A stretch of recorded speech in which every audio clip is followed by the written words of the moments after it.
Listen up. You're watching TikToks all day anyway, so why not get paid for it? Ever thought about making money from TikTok but you don't have any followers? Well, forget the 1,000 follower rule. GFN Vault has just changed the game. AFTV and DR Sports have partnered with one of the biggest UK creators, Anthony Owo, to bring you GFN Vault. Our agency helps you earn, grow, succeed with exclusive support. With 0 following, you can start earning straight away. No gimmicks, no catches, 100% free. Every big creator started from nothing, including me. So why not you? Whether that is football, gaming clips, or just chatting complete and utter rubbish, anyone can be a creator, just like me. So hit the link right now, get involved, and start earning today with GFN Vault. Do not sleep on this.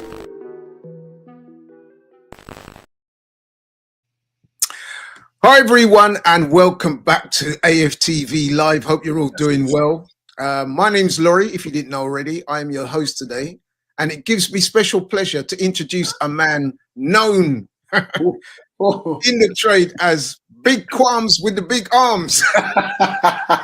He's still running with that, Laurie. Yeah? He's still running. They're there. The guns are here today. Yeah. Thank you. You got the guns out today? Yeah, I got the guns out. The sun was out. So I had to make do with it today. But still, no, it was all good. It was all good. So thank you for the. No, man, it's a pleasure to welcome you along, man. Man, pleasure to be here. Yeah, man, it's a real pleasure. And listen, the last time I saw you, Kwame, it was 2 days after the night before, and we were celebrating a most momentous win.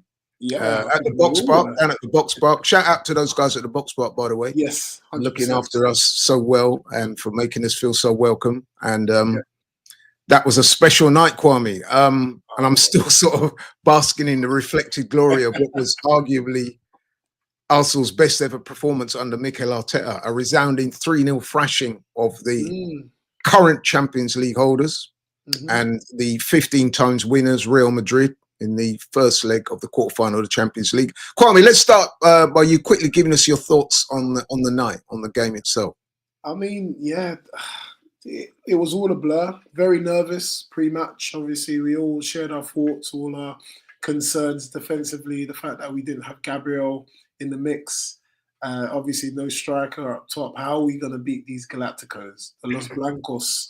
And it was kind of against all odds. And it kind of reminded me of how it was when we met them, how many years, 20 years ago? And I looked at the lineup and it was like Flamini at left back, Philip Senderos centre back. And I was thinking, bloody hell, could this be another one? And it was. It literally was. It was a fantastic performance. I just think that the turning point was obviously that world-class free kick from Declan Rice, which we'll talk about in a bit. But I think it was a bit cagey at the start. Real Madrid did have a few opportunities, but that was because of our probably poor technical decision-making. I think even Saka lost the ball at one point. But it was the first one with Kivior. And I think I saw your head was just like, no, here we go again. This is it. But we slowly drew into the game, got into the first half with it 0-0. And I think that's when Arteta kind of said, look, still in the game. We just need to finish in the final third. Because I think we had some chances. Saka managed to beat Alaba a few times coming to the end of that first half, put balls across the box, and then there was no one there. So we were saying, where's Moreno? I think Declan Rice was there as well. He didn't gamble. And then, obviously after the first goal went in, it was just it was an emotional roller coaster, but it was just always just going up. It was just going up, man.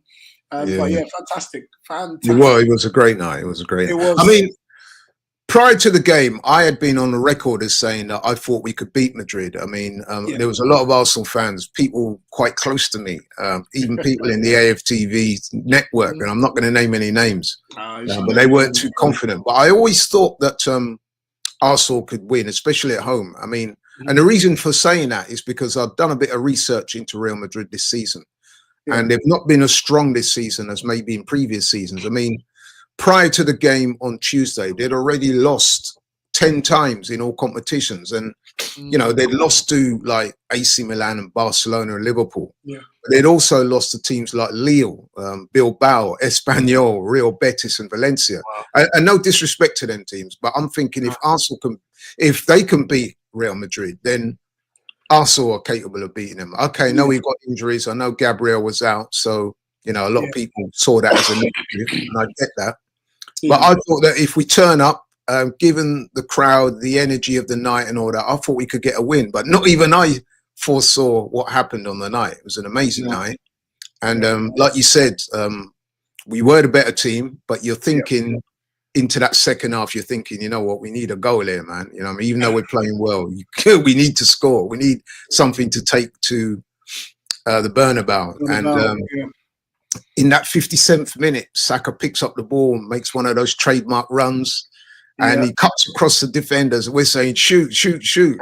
And then, I don't know what he was planning to do next, but they brought him down. He got the free kick. And then next, Declan Rice steps up, and wow, what I still can't get over how good that first goal was, man. You know what I mean? Amazing. It was incredible. It was incredible. I mean, everyone was still going on about it today, but it's not only Arsenal fans. I think it's just the footballing world, because it just, what a moment to step up. What a moment to kind of set the tone and say, you know what, I am here. There's been a lot of question marks over Declan Rice, his price tag, the fact that we've. We're losing him, man. Kwame, you still there?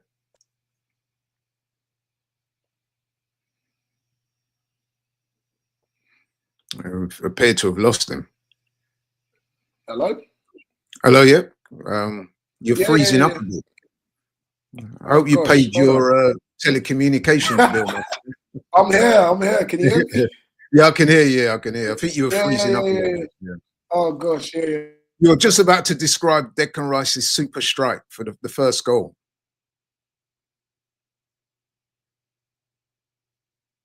Curious. I was just saying that the whole world was in awe of the technique, you know. And the fact that, the technique that he used to whip it around that wall, and the fact that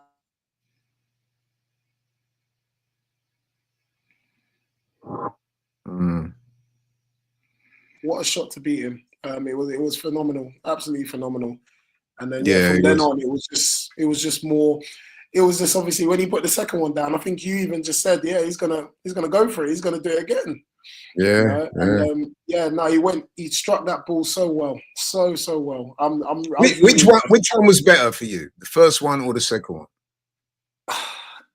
For me, as a footballer, I'd say that first one. It takes a lot to do, because you see so many footballers so many ballers try and do that. And the fact that he put his whole body, I think there was an analysis done by Thierry Henry, and he said, look, you really put your whole body behind that ball. And then you know, but I think it's like coming from obviously the elite, they understand the technical ability that you have to strike a ball with so much force to get it round the wall and keep it at that height, or keep it at a certain height where it's not going to go over the bar, etc. I admire that shot more.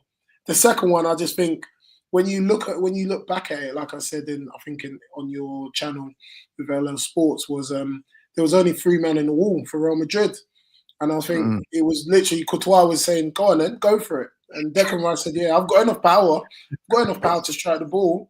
And he excuse my French, but he went for it. So for me, it was the first one. I don't know about you. What did you think? Yeah, I'd probably go for the first one. Reason being, some people have said that the technique for the second one was equally as good, if not better than the first. But the reason why I'm going to hold out for the first one is because, to me, the first one sets up the second, if you like. Because the first one, the way he scored the first one, gives him the confidence to take on the second one. I mean, to me, they're both equally as good and equally as important. But that first one sets up the second one. But you saw the looks on the faces of the Real Madrid players when that went in, man. They were shell-shocked. They could not believe what was going on. The likes of Bellingham, Mbappe, Vinicius Jr., even the manager Ancelotti, the looks on their faces. And They just thought, what is going on here? You know what I mean? And listen, we're talking about guys now that have seen everything. You know what I mean?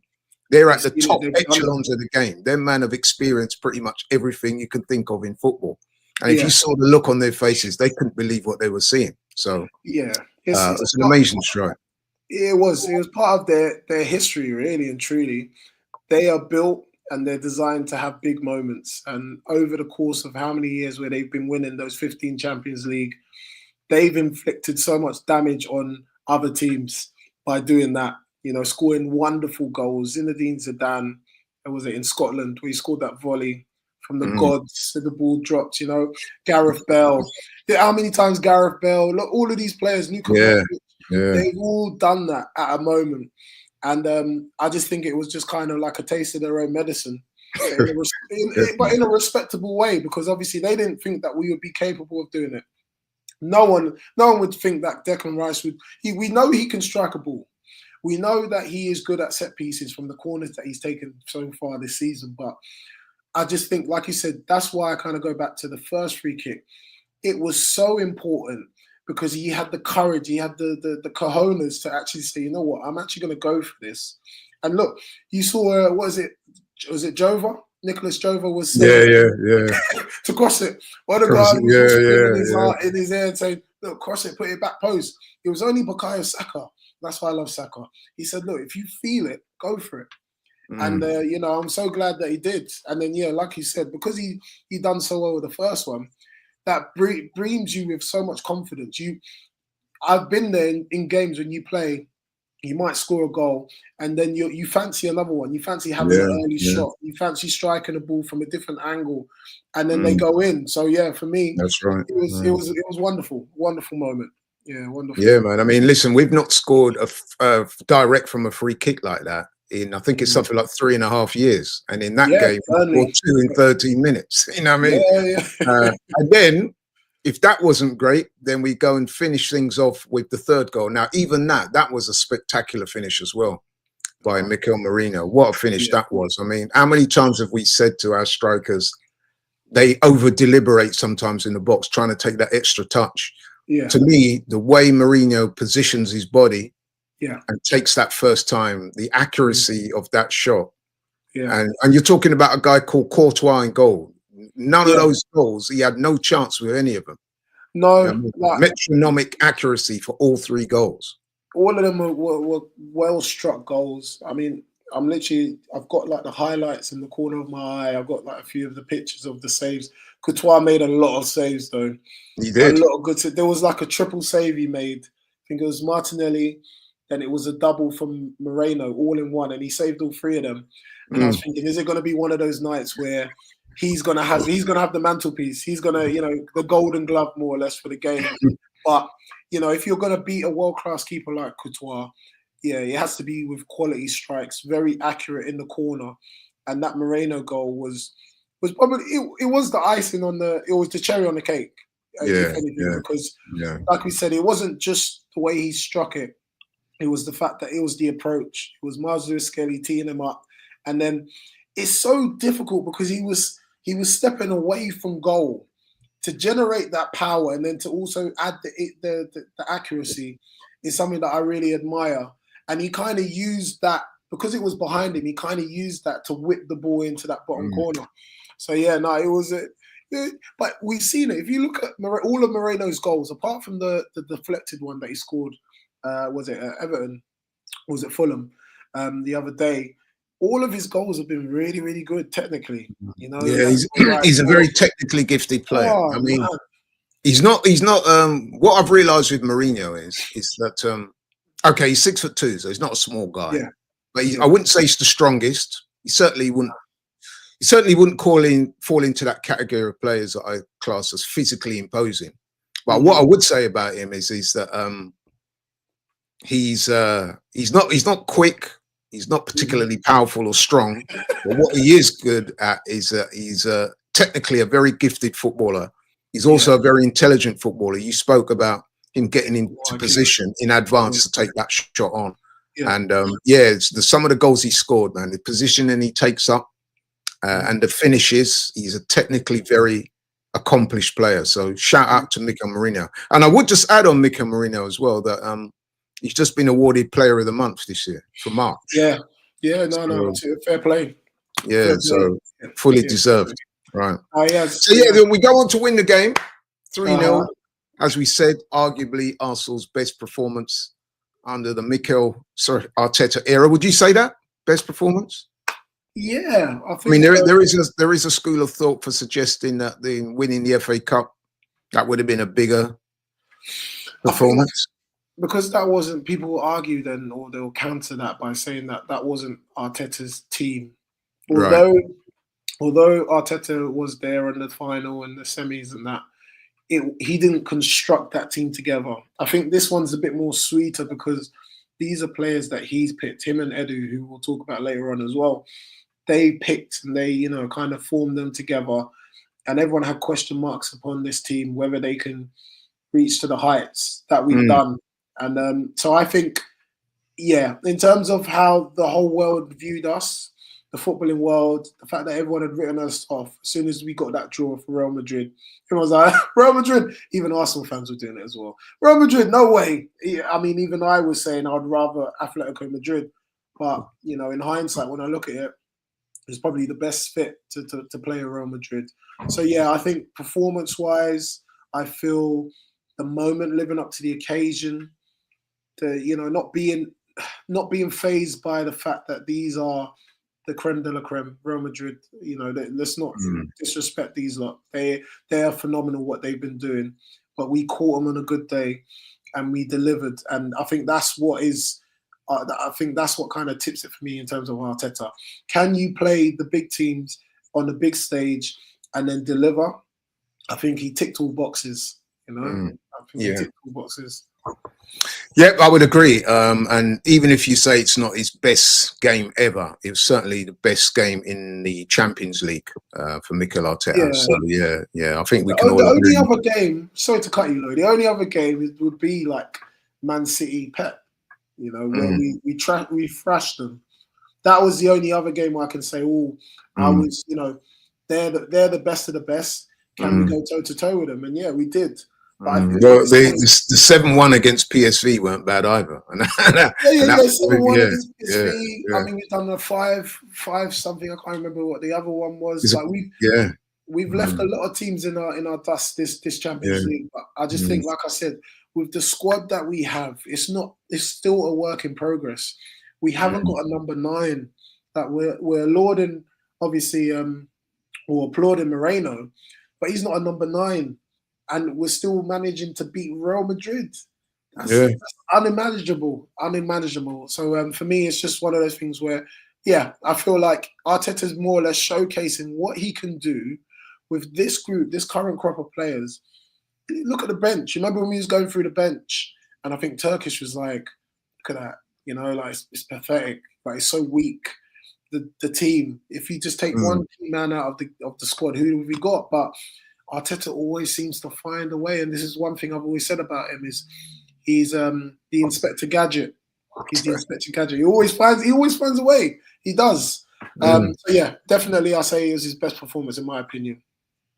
Yeah, listen, a lot of people have been saying the same thing, so I wouldn't argue with that at all. But shout out to Mikel Arteta, shout out to the players, shout out to the fans, everybody connected with the club. It was a great night. That being said, though, Quams, it's only the first leg, you know what I mean? And we've got to be realistic. When we play them in the second leg next Wednesday, it's going to be a cauldron in there, man, at the Bernabeu. Madrid are going to come at us hard, and that is not going to be an easy gig, you know what I mean? We're going to have to be focused for the whole game because, leads have been overturned in the Champions League in the past, 3-0 leads. I don't think Real Madrid have done that, but I know some teams, or Liverpool, have done it. So it's not impossible. So let's talk about the next phase, game 2 next week.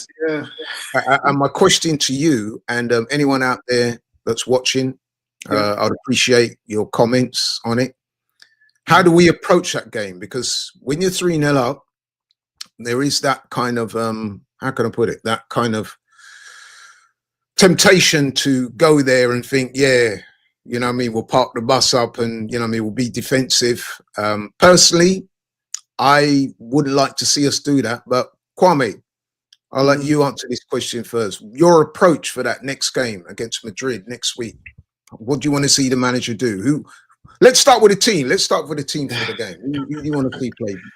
Providing everyone's fit. Provided everyone's fit, it'll more or less be the starting lineup that I saw. David Raya in goal, Julian Timber been phenomenal at right back. I think he's so key for us defensively, and then also going forward. Saliba, Kivior. I think the more you play those two together, the better their partnership become. I think there was a young lady that was in the group on the live at Box Park, and she mentioned that when those two are partnering up, they don't really concede. I don't think we've conceded, which was quite interesting. Lewis Skelly, he's been phenomenal at left back for us. He's probably been our best, even though again that's not his position. He's probably played the best, but I think because Arteta has a unique role for him, where he inverts into that midfield, we get to see the best of his qualities. And because he's so young and he's confident and he loves to drive forward with the ball, he commits the opposition, and then that obviously opens up spaces for us. So yeah, Lewis Skelly left back, Partey. I mean, again, the anchor, the octopus. He made some crucial. It's true. He even made a few mistakes, and then he won the ball back. And I was thinking, bloody hell, yeah, you're on it today. He has to sit in that middle of that midfield. Declan Rice obviously to the left of him, Odegaard on the right, and Odegaard is someone that, if we have time today, I'd love to talk about, because out of all of those players, he's the one that I'd say is underperforming. Speak your truth, man. Tell me. Yeah. I just think. Are you suggesting that the manager might leave him out? Where are you going with this? He wouldn't leave him out. He wouldn't. You know, he wouldn't do that. What he would do to his confidence, he'll kill his confidence, and then obviously the Arsenal fans wouldn't like that. But I think it's more of an internal thing, in the sense of Odegaard has a point to prove. Ancelotti mentioned that he couldn't fit him in when he arrived at Real Madrid when he was younger, and he said that he had the likes of Ronaldo, etc., James Rodriguez to get.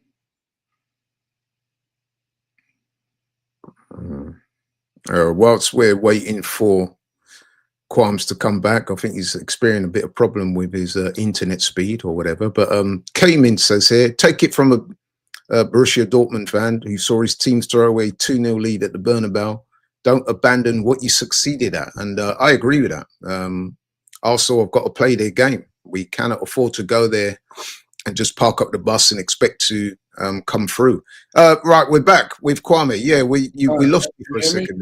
Yeah. It's probably Odegaard. The Odegaard haters are switching me off. Yeah, I mean, Odegaard, to go back to Odegaard, he's not in his best form at the moment. He's struggling for form. But it's very unlikely that he'll be dropped for the game, I would have thought. Even though he didn't play well, I think I can say that he didn't hide. He showed for the ball. It's just that he's not at his best form at the moment. The confidence is not quite there. But he's still putting in a shift, and he's still leading from the front, which I'm sure the manager will appreciate, yeah? Yeah, no, he is. I thought he had got that form back when he scored, was it the PSV game where we won 7? And I said, you know what, yeah, we've got him back now. But I still haven't seen that performance from him, where, like it was Declan Rice, where he on the big stage, he managed to do it. And I just thought he would do it then. He could do it in the second leg. He could. Yeah. He could be the key to it. Yeah, it could be the key for us. But yeah, no, I doubt it. Arteta will drop him. Of course not. Yeah. I mean, when you're struggling for form, man, sometimes you just got to play your way through it. You know what I mean? You just got to play your way through it. Yeah, and he does that with a lot of our players. What will tend to happen is that they say that form is temporary, class is permanent. So if he keeps plugging away, sooner or later, it will come back. He'll have his moment. A bit like Declan Rice, have his moment, and then you'll see the confidence in him just rise exponentially. So let's hope that's the case. I've got a comment here from L. This is an interesting one. He says, ride out the first 10 minutes and then go at them. The space will be there. the first 10, the fans will be up for it, ride out the first 10 minutes and get them nervous. Now that seems to be a strategy that could work. You know what I mean? Yeah, I mean, I do agree. The first 10, 15 minutes of that game, Real Madrid are going to probably throw the kitchen sink at Arsenal. But they got to be careful, because if we get the first goal in that game, the game's pretty much over for them. You know what I mean? So they will come at us, but it will have to be strategic. They can't afford to just be reckless and create huge spaces at the back, because we can hurt them. I mean, presumably we'll have Saka and Martinelli and Mourinho through the middle in that game. We got pace on the flanks with Martinelli. We got trickery with Saka. And we got a guy that can finish up top in Mourinho. So we can hurt them. We've shown that.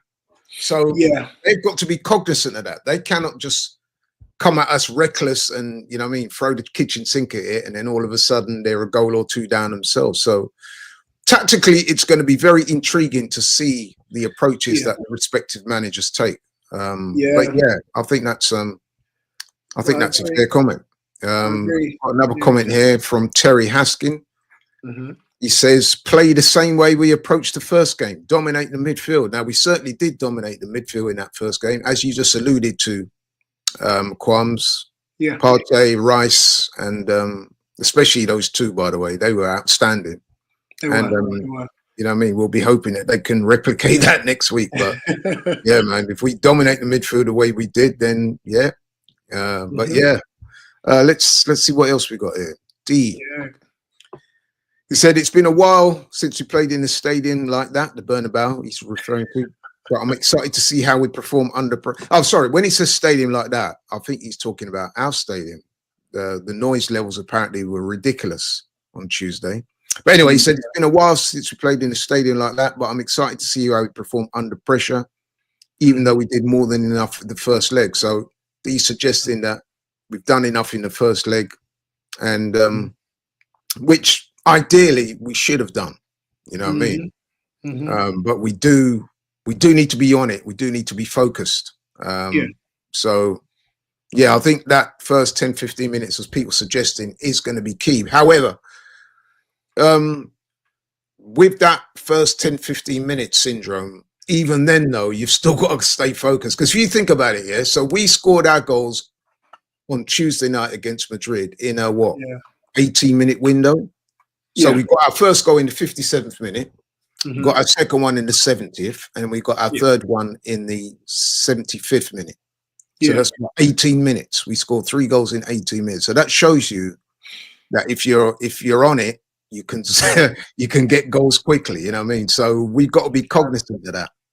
Yeah, you know what I mean? We've got to be fully focused for the duration of the game. Even when you're heading into the last 10 minutes, you've still got to be absolutely focused and on it. Because if you slip up and let that door slightly ajar, they can push it open, Kwame. What do you reckon? I know. Yeah, no, firstly, apologies. I keep cutting in and out. I do appreciate the guys that sticking and they're putting their comments in. So keep the comments coming in as well. It's really good. I just feel, that first 10 minutes is going to be crucial, because it will set the tone for us, you know, in terms of how we can see out this leg. When I say see out this leg, I don't want us to kind of sit back and defend. I do want us to still go for it. What was quite interesting is when I look back at the game, and I can remember watching the game, it was kind of the way that Arsenal built up their play was very slow. And I think it was for a reason, because Arteta knew if we kind of played a quick game, one, we wouldn't be able to transition in that final third as quickly as compared to Real Madrid do. But also, if we gave the ball away in certain spaces, we would get punished. And I think there was a few moments where, I think there was one moment I saw where Timber was on the ball and he got dispossessed by Bellingham. And the quality of Bellingham, he put in a through ball and it cut out about 3 of our players, and then Mbappe was in. And if that chance went in, we would be having a different discussion. No, it's true, because Real Madrid, they can still hurt you. And I think that's the beauty of the game, is that when you've got such an elite squad of players like them, even though you can press them high, you can try and force mistakes, they have the quality to cut through you with Valverde or Modric, Vinicius or Mbappe. So yeah, for me, it's just about keeping our heads, riding the wave, riding the occasion, the atmosphere.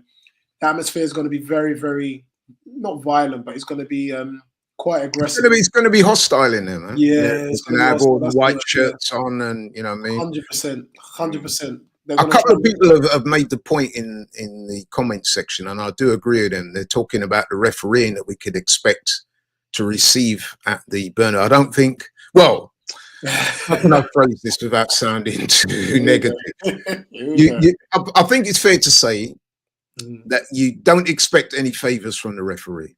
So No. the players, when I say that, I'm talking about things like giving away fouls on the edge of the box, you know what I mean, potential penalty decisions, stuff like that. The players are going to have to be so fully switched on and focused, because you make those kind of mistakes, man. Don't expect any favors. Don't give the referee decisions to make unnecessarily. You know what I'm saying? Because you know what the Madrid players, any little foul, their man are going to be going down. They're going to be harassing the ref, and the crowd are going to, you know what I'm saying? It's going to be like that, man. So I'm sure the players are aware. I'm sure the manager will make them aware of it. But that is such an important part of what I call in-game management. Not giving away silly fouls, being very smart in the box. You know what I mean? They have to be physical. They have to challenge for the ball. But you've got to pick your spot. You've got to pick your moment. Don't get involved in any unnecessary beefs with the Madrid players. They're going to be trying to wind some of the Arsenal players up. You've got to keep your composure. You know what I mean? Right, we've got a comment here from Nick. He says, we are game managing experts. If Arsenal go out there away at Madrid with our best squad, with the game plan of stifling their game and defending and just catching them on the break, we are winning. What do you say to that? Oh, I lost him again. What do I say to that? Listen, I think that's a very good point you make there, Nick. I think the manager will come up with a game plan, and you know, if we go out there and execute the game plan, then obviously I think that we put ourselves in a great position to win. He's back. Kwame, do you see that comment there from Nick? Yeah. I was just hearing you out. I could hear you still. So yeah, keep going. Nick has said he's talking about how to manage the game. And he said that if we go out there with our best squad, implement the game plan of stifling their game, defending and catching them on the break. So he's basically saying we should be a bit conservative and try and catch them on the break. I hear that, but I would like to see Arsenal go out there and try and play as well. We need an outlet. So as long as we're not camped in our half for huge spells in the game, because inviting too much pressure, that just brings on a whole load of problems, man. You know what I mean? Yeah. I think we have to try and play. I think we have to go out there and try and play our normal game. When I say our normal game, you know what I mean? Like controlled possession, try and pass through the lines, utilize the flanks, stuff like that. I don't think parking the bus or putting up low blocks. For number one, we don't really do that as a team. Number two, I'm not sure if that works at the Bernabeu. You know what I mean? No, it's not going to work. Another comment here. Emmanuel, I can't pronounce that first name. He says, no poor refereeing at Bernabeu. I trust in AFTV. Campaign, no poor refereeing at the Bernabeu. It's interesting, yeah. Do you think that the manager, somebody said this to me the other day. I've lost Kwame. We lost him temporarily. Hopefully we'll get him back very soon. But to the people out there watching, do you think that the manager might want to engage in a bit of mind games in advance of the game about the referee? What do you think? No. Can you hear me? I've seen this done before, whereby managers will very cleverly drop a little couple hints about referees and stuff like that, because they're basically trying to draw attention to what they perceive might be biasness from the referees and the officials. I've seen it done before by other top managers. Do you think that that's something that Mikel Arteta will deploy, or do you think you'll try and stay well away from all that stuff? You'll stay away from it. Don't aggravate. Don't give Real Madrid anything. Just be smart. Just be respectable. But obviously be confident in your own ability as a team. Don't be like, I think someone Yafu's saying, don't do a Mourinho, because that's not Arteta, number one. But two, you don't want to fan the fire. And I think Arteta would have learned from that as well. You don't want to poke the bear. You don't want to stifle. This is Ancelotti. This is where you've got to be respectable as well towards, you know, your opponent. If you do something like that and you start mentioning about the referee, I think, to be honest, that plays into Real Madrid's hands a lot more. And then the players will also play on that more at the Bernabeu. So let's not do that. Let's just stick to our game plan. It's going to be hard for the first 10, 15. Ride that wave. If you can hit them on a counter, like I think the previous comment said, yeah, that'll be fine. But I think that's where an Ethan Nwaneri will come in handy for us. If the game is still tight and we need that like little outlet, that little starlight quality, and Saka's still a bit tired, I think Nwaneri would feature very well as well. But yeah, I don't think. What do you think? Do you think Arteta should say something? No, I'm not suggesting that he should do. It's just that I've seen managers do that in the past, and it's quite clever, really, because basically what you're doing is drawing attention to that whole scenario whereby perceived biasness. So what you're trying to do is just get it in the heads of the referee to be fair on the night. I mean, depending on how it's phrased, it can be quite a clever way of doing that. But you're probably right, Kwame. Best not to go there. Like you said, it could aggravate. Yeah, exactly. So David says we're going to beat Madrid 3-0 away as well. Now, listen, if we can do Hopefully, that, David. yeah, let's hope you're right, man. You know what I mean? But yeah, got a super chat here from Michael Harper. Okay. And he says, big up to the fans in the stadium on the night. 12th and 13th, man. Yeah, you're right there. Yeah, Crazy atmosphere. Made them look average. Time to go away and get the job done. Go in fairness. Dominate the middle. We win. I like the sound of that. And big up to Michael for the super chat. Really appreciate it. Thank you. But yeah, that he mentions the atmosphere in there. Now, I've spoken to quite a few people who was at the ground that night, and they're saying that that's the best atmosphere they've ever encountered in the Emirates. And listen, we was at the box park, Kwame. Yes, and even the atmosphere, even at the box park, was crazy. So I could just imagine what it would have been like at the Emirates that night, man. I'm jealous to all those people who was able to experience that. That was crazy. You know what I mean? So yeah.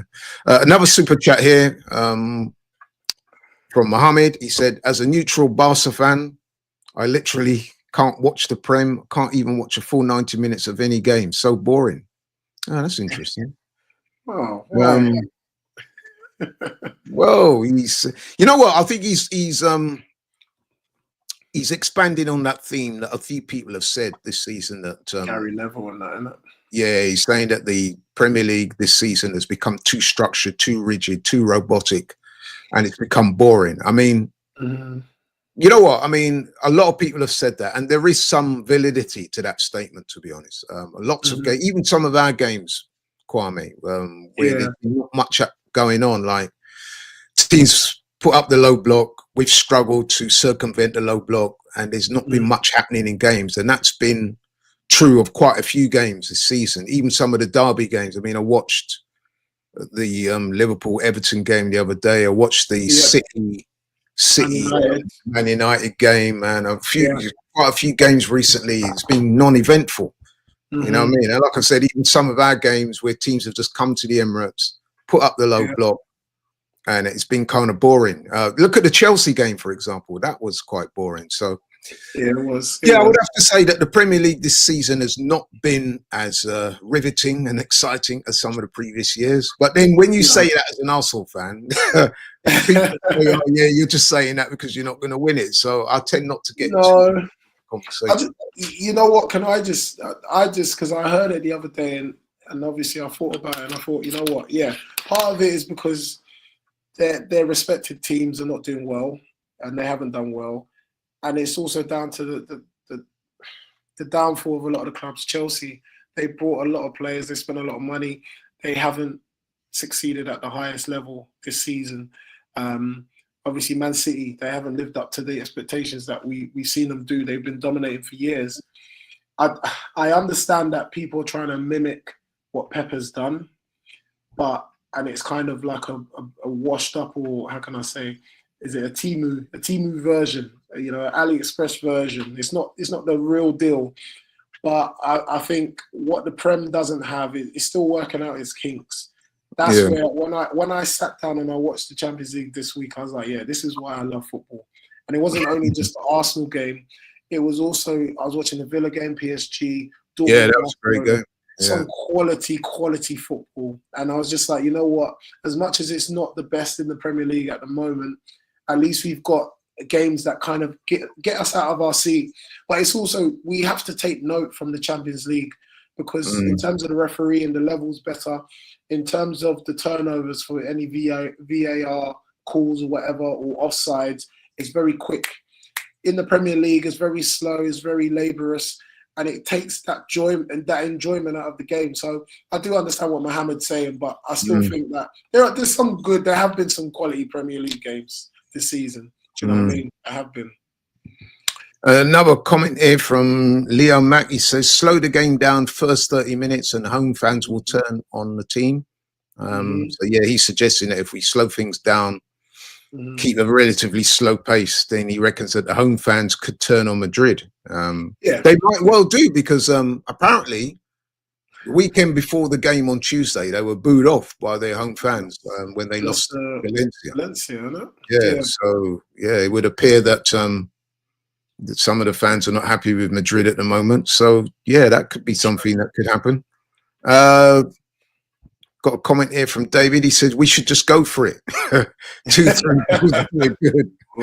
Tranquilo. That sounds very adventurous, but I'm not sure the manager's going to do that. I mean, he is in quite a difficult situation, because, you know what I mean, he may have to adjust the tactics as the game goes on, Kwan. He might be one of them, innit? He will. He's gonna have to. Because he might have to make slight tactical adjustments as the game goes on, depending on what's unfolding in front of him. You know what I mean?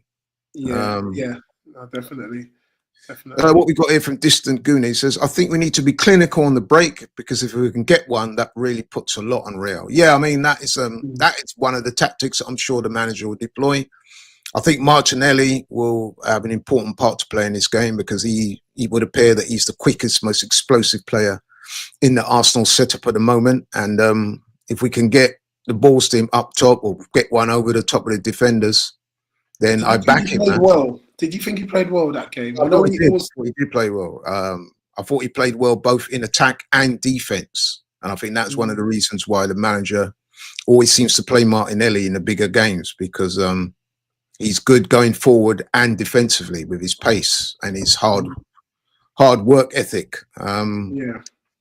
Yeah, I mean, Nico over Laka says, fully parking the bus isn't the answer, in my opinion. I absolutely agree.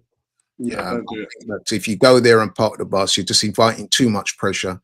And 90 minutes plus is too much time to invite pressure. And we've already said in the show that in that first game, we got our 3 goals in the space of 18 minutes. So that shows you it's very, games can be won and lost very quickly in football, man. So yeah, you've got to be. How many times have we seen it in the Champions League, Laurie, where Liverpool have done it? Obviously, Real Madrid have done it. Barcelona have done it. I don't want us to be that next team. I do not. Dare I even say it? You know, where they create history and they come back. That would be our biggest downfall. Please don't even talk. I don't want to put it there, but I'm just saying. It's like, that's why, like, when Bellingham was talking after the game, and he was just like, "Look, we know what we have to do. They still got to come to the Bernabeu, and at the Bernabeu, big things can happen. Man City, even happened with Man City. So, but I just think, against all odds, Arsenal and Arteta always seem to find a way, and they're not going to be fazed by any of the numbers that the press will pull up and say, oh, you know what, Real Madrid can come back from a 3-0 lead. They've done it before, blah, blah, blah. I think this one, it kind of gives us the advantage that, again, everyone's still doubting us. Even though we're 3 goals up, people are still looking at us and saying, oh, yeah, Arsenal, they're gonna fall. They're going to falter. Interesting. Yep. Right, let's have what Lucigan says here. He says, they have the stars. Real Madrid he's talking about, obviously. They have the stars, but we are the better team. Let's play our normal game after soaking up the first 10 minutes pressure. So quite a few people here are suggesting that that first 10, 15 minutes is going to be crucial. And yes, you can't You can't get away from that. I mean, for me, the whole of the game is crucial. But yeah, I hear what you guys are saying. That first 10, 15 minutes, because that can often shape the way a game is going to play out. I mean, if Real Madrid get a goal in the first 10, 15 minutes, then we are kind of up against it. You know what I mean? If we get a goal in the first 10, 15 minutes, and obviously they're up against it. So the longer we can keep them out, the better. So every passing minute in that game is important. What else we got here? We've got a few comments as well. Thanks to all these people, by the way, that's submitting comments. Yeah. Got another one here. Winning free kicks in Madrid's area for Declan Rice to hit can hurt them at the Bernabeu. Now we've seen that already. So yeah, why not? You know what I mean? I'm sure that, you know what? We laugh, but I'm sure that will be a game plan of the managers to try and draw fouls on the edge of the box. Maybe you could see someone like Ifwanyeri come on in the second half, run at the defenders, and maybe draw some fouls that way. The same way Saka was able to draw the foul for that first free kick. So yeah. Someone's saying there that we should play Martinelli through the middle. What do you think to that, Kwame? No, just keep it the same. I think James was even trying to say put Trossard in the middle. Yeah, James always like leave him on the wing, leave him at wide. He'll get swallowed up by Rudiger and Asensio. They would eat him up. You know what I mean? Like physically, aggressively, and like I said, I would prefer to play against a Martinelli and a Trossard if I'm a defender. I wouldn't like to play against a Moreno because although I might be physically stronger than him, his movement off the ball and his arriving into the box, the timing of which he does, is really hard to defend against. For me, Martinelli's too predictable. And he hasn't got those movement patterns of a striker. He's more of a winger. So keep him at the wing, let him do his business, and then leave it to the pros of Moreno to put it in the back of the net. Yeah. No, listen, man, I agree. I think that the team should stay the same. I think Mourinho. Listen, you can't argue with Mourinho's goal output at the moment, man.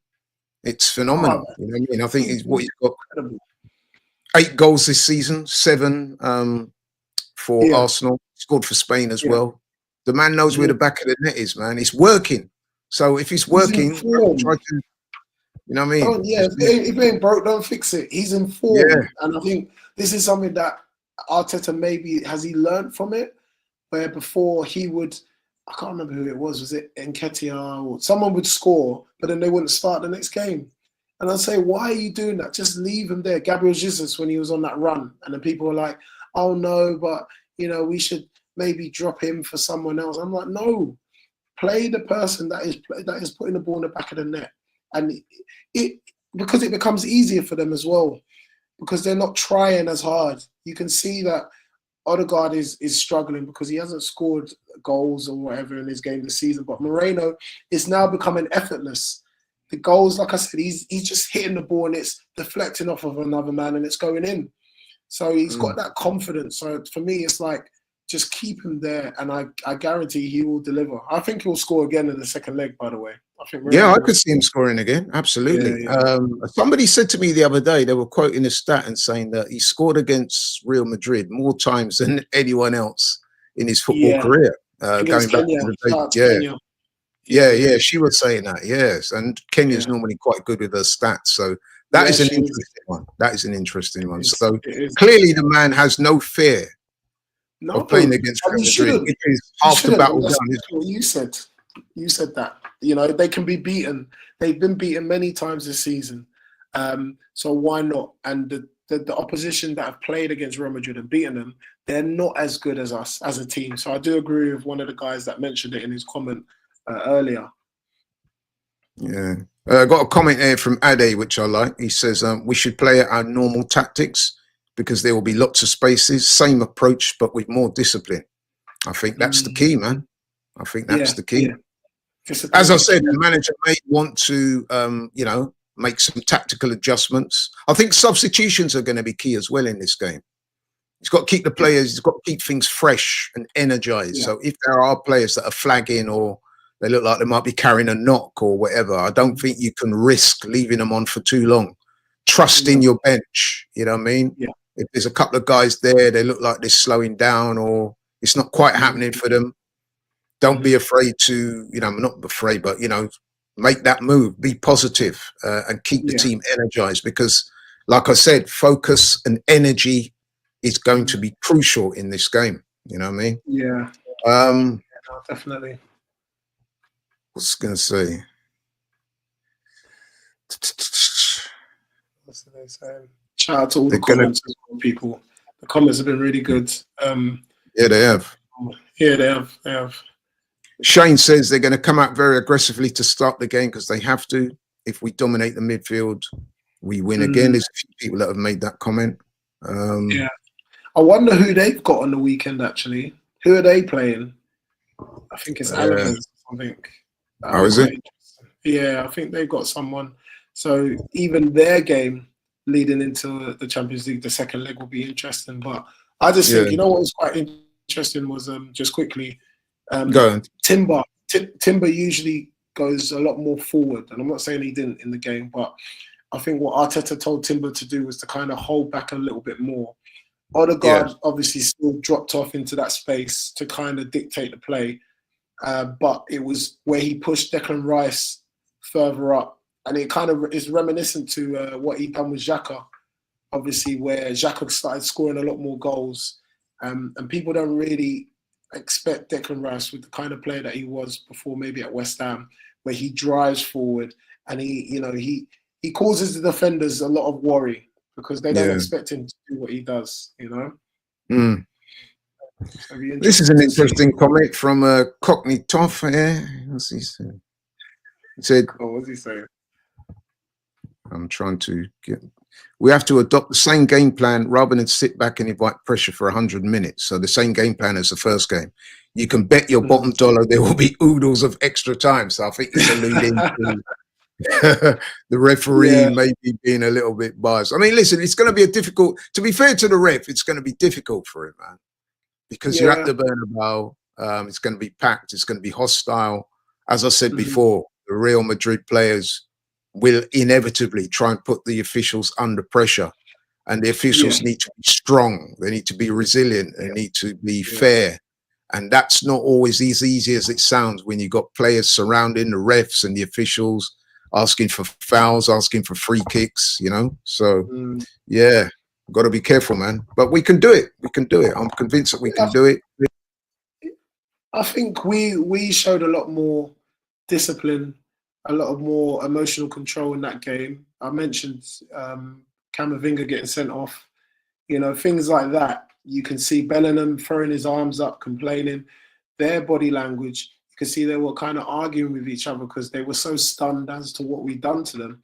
So I just think if we continue, similar to what everyone's saying, continue with the same game plan, frustrate Real Madrid, and then hit them on that break, 100%. Yeah, that seems to be the tactic. Let's see what else we got here. I like in some of these comments. Yeah. This one. We need to be prepared for a completely different Real Madrid setup and play style. What they did simply didn't work first time around. Yeah, that's true. Yeah, but then Ancelotti's not one for tactics. He's not been one. No, I mean, and I'm not taking anything away from him. I'm just saying he's not a tactician. I think what Ancelotti's really good at is he's good at motivating players.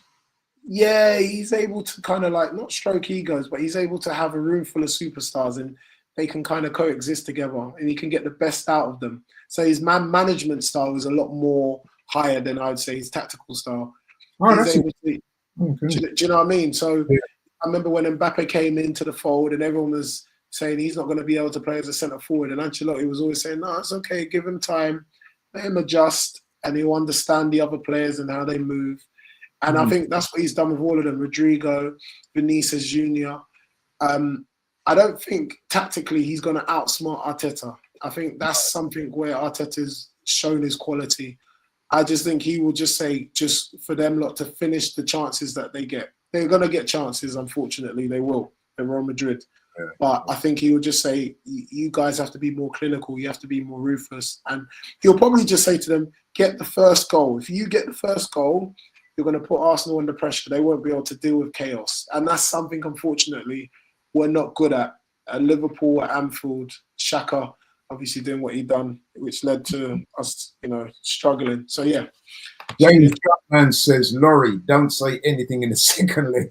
Just watch because you're winning. I think they carried away now. I think what it is, right? Let me give some history behind that comment. I think there's a couple of seasons ago, we were a couple of goals to the good against Liverpool, and I think I said something like, "Yeah, game done," and then Liverpool came back. Yeah. And hit on my face after that comment. That 2-goal lead is the most dangerous lead in football. So I think that's what James is referring to. But listen, James, if it makes you happy, I won't say anything. What I would say is that I'm confident we can go there and get a result. But yeah, on the day, I won't make any statements like it's done. I won't say that until it is done. You know what I mean? So yeah. But yeah, I was interested to hear you say that about Ancelotti. I'd always thought that he was quite tactically astute. He doesn't necessarily take that same view. Yeah, no, because when he was at Everton, and a lot of the players came out afterwards, and they're like, he has this aura about him where players all around they respect him, but in terms of he'll get his coaches to set up the tactics. And then he will obviously deliver come on, guys, we're going to go out. We've got Man United. We need to go for it. But in terms of the attention to detail that Arteta has, I don't think Ancelotti does that. I don't. Interesting. Yeah. He has won a lot in his career, though, Kwame. You can't. Oh, no. That's what I'm saying. But that's because he's able to get the best out of the top players. He's able to galvanize superstars. Not many. I mean. Well, whatever he's done over the years, it seems to work because he's a very yeah. It didn't work at the Emirates though. Right, so got a comment here that's quite interesting. It says you could take for granted Tchouaméni and Ceballos at midfield. Ceballos, by the way, former Arsenal player. Yeah. More Camavinga and Modric. That could dramatically change their strength in midfield. More balls to Mbappe and Vinny. Now it's interesting because Tchouaméni was suspended, or was he injured for the first game? He didn't play anyway. Yeah, and I missed him. I do rate Tchouaméni, French international, very good player. Will play in the second leg. Camavinga won't play, obviously. No. Got sent off. Didn't play well anyway. Modric, now that's interesting because Modric, we all know, class act, excellent player. But he is, 39 years old now? And you saw the other night, man, that Partey, Declan Rice was just marauding up and down the pitch. Yeah. Not many players in world keep up with Declan Rice on that type of form. Certainly, Modric at his advanced age can't. So, yeah, Tchouaméni's back. That does give them definitely more energy in midfield and more strength as well. Ceballos, good player, can flit in and out of games, but he's talented. But I don't think he's in Arsenal. Ceballos, I mean, listen, he was at Arsenal for a while. Got honest, he didn't over-impress. So, I don't think Ceballos, no disrespect, but I don't think Ceballos is going to inject any fear into the likes of Declan Rice and Partey. So, Ceballos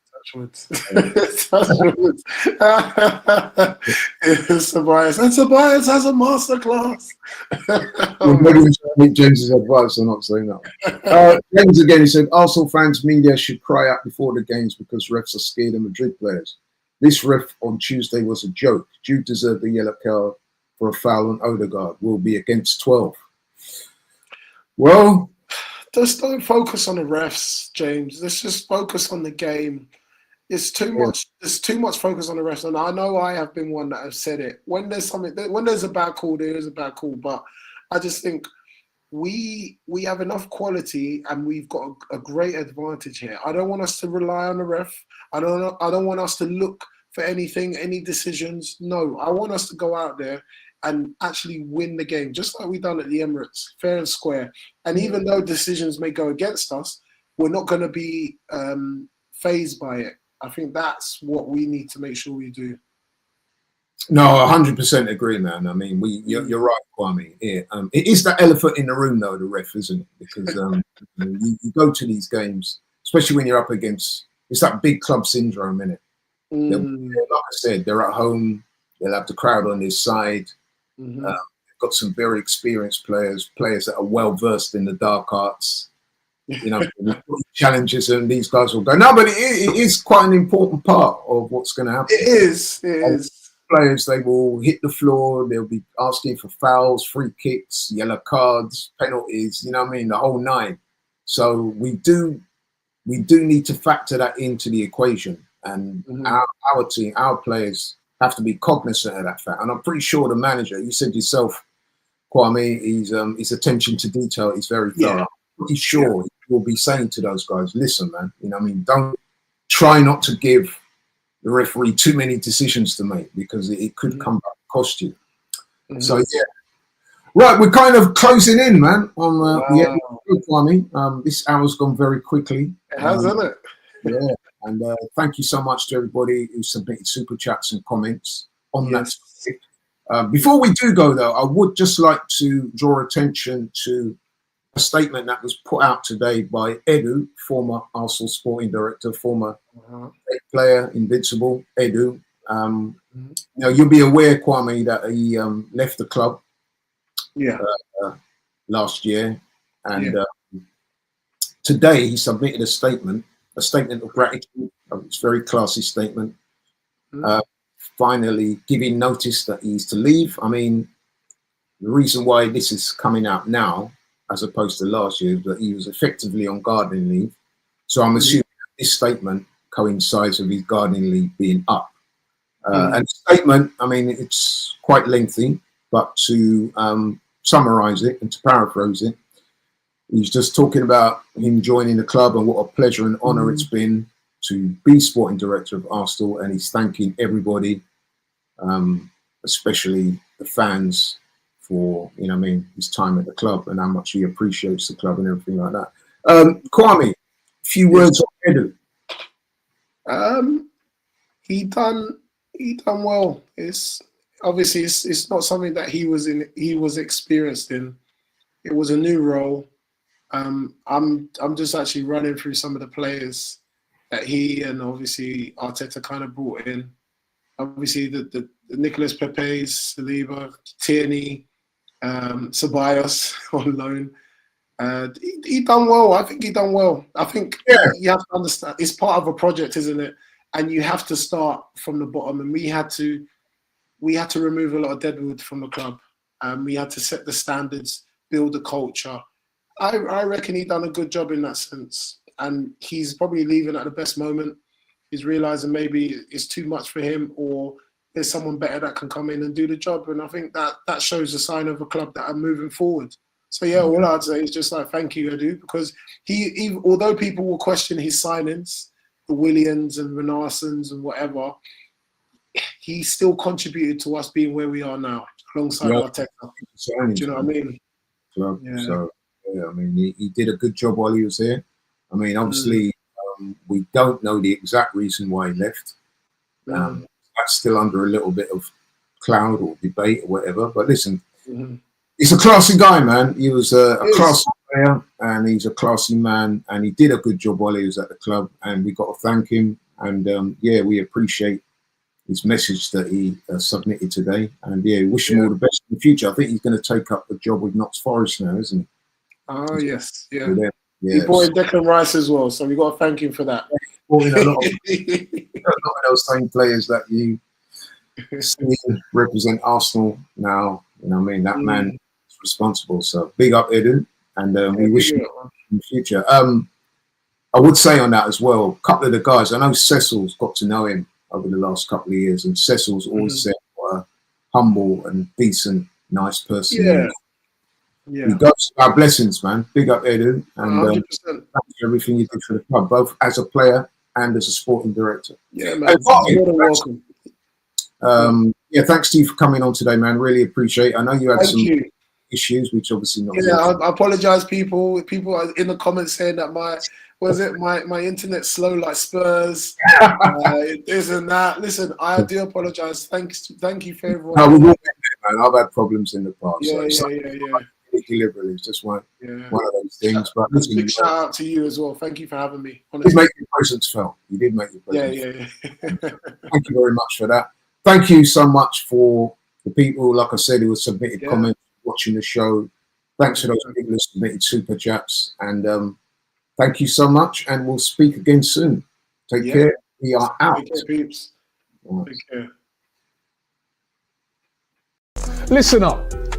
You're watching TikToks all day anyway, so why not get paid for it? Ever thought about making money from TikTok but you don't have any followers? Well, forget the 1,000 follower rule.